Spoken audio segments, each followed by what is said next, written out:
Greetings, friends. My name is Pavlo Stelmach, and now we will unveil the top news of recent days. Russia currently has about 870 high-precision missiles in stock. It is they who will hit the Ukrainian energy system and infrastructure as soon as it gets colder. An excellent military tactic is to hit civilian objects, but what can be expected from a terrorist state? Most likely, they will start when there is a greater load on our power system and accordingly more favorable condition for striking. And this can happen during the cold weather, when electricity consumption will reach the peak indicators of the autumn-winter period. Russians are waiting for the temperature to drop below zero. Vadim Skibitsky, representative of the main intelligence directorate of the Ministry of Defense of Ukraine, in an interview with RBC Ukraine. However, Russians will fight not only with missiles. With the help of combined attacks together with the use of kamikaze drones, the Russians will try to break the resistance of the Ukrainians again. That's why protecting the sky is crucial for Ukraine's resilience. Every major city in Ukraine should receive a deep-layered air defense system. This is an urgent matter.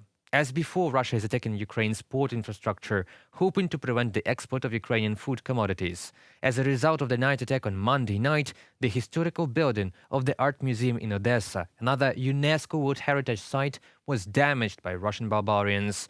During the colder months, the primary focus of Russian attacks is Ukraine's energy infrastructure, crucial for supplying warmth and electricity to Ukrainian households.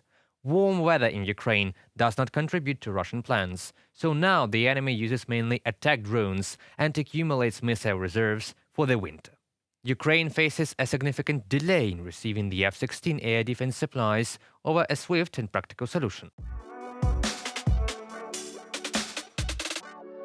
And while the Russians are destroying the world cultural heritage and Ukrainian cities in Donbass, the Ukrainians are destroying warships with high-precision missiles.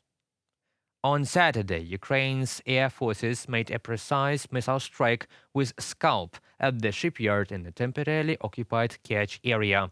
This Ukrainian enterprise was captured in 2014 by Russian invaders, and it is one of the largest shipyards in Eastern Europe. Russia is using its illegally appropriated plant to build, repair and modernize its warships that are used in the war against Ukraine. So this is a legitimate military target due to the Ukrainian precision strike Askold, the most contemporary small missile ship in the Russian Navy and the platform through which the enemy continuously threatens peaceful Ukrainians with caliber missiles was damaged. Once again, the defense forces of Ukraine proved that they could hit military targets anywhere in the temporarily occupied Crimea and capable of destroying the combat potential of the enemy's fleet.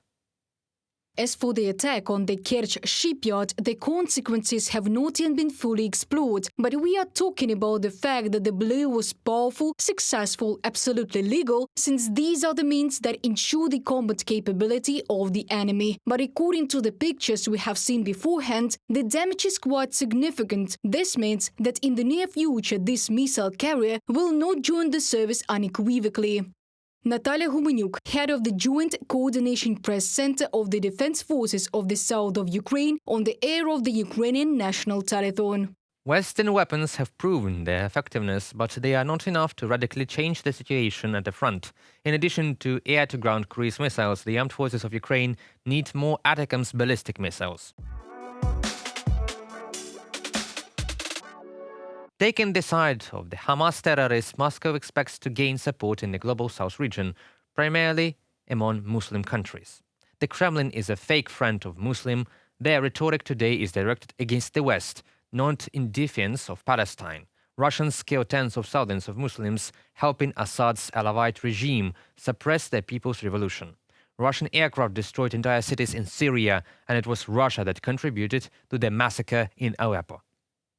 There are undoubtedly performers who stir up destructive waves of instability in different regions, stage demonstrative mass beatings or killing of civilians, organized coups and riots. All of this is true, but there is a general sponsor of all this managed instability, the main donor of chaos, the basic beneficiary of excesses and wars in different regions, the key destructor of global rules, a stable supplier of weapons, intelligence data, dirty money, military instructors. This is Russia. It is important for democratic countries to understand you can't just treat individual symptoms of the disease, but you need to treat the disease itself. You need to eliminate the root cause of the disease, called the destruction of global rules. Mikhailo Podolyak, advisor to the head of the Office of the President of Ukraine, on Twitter.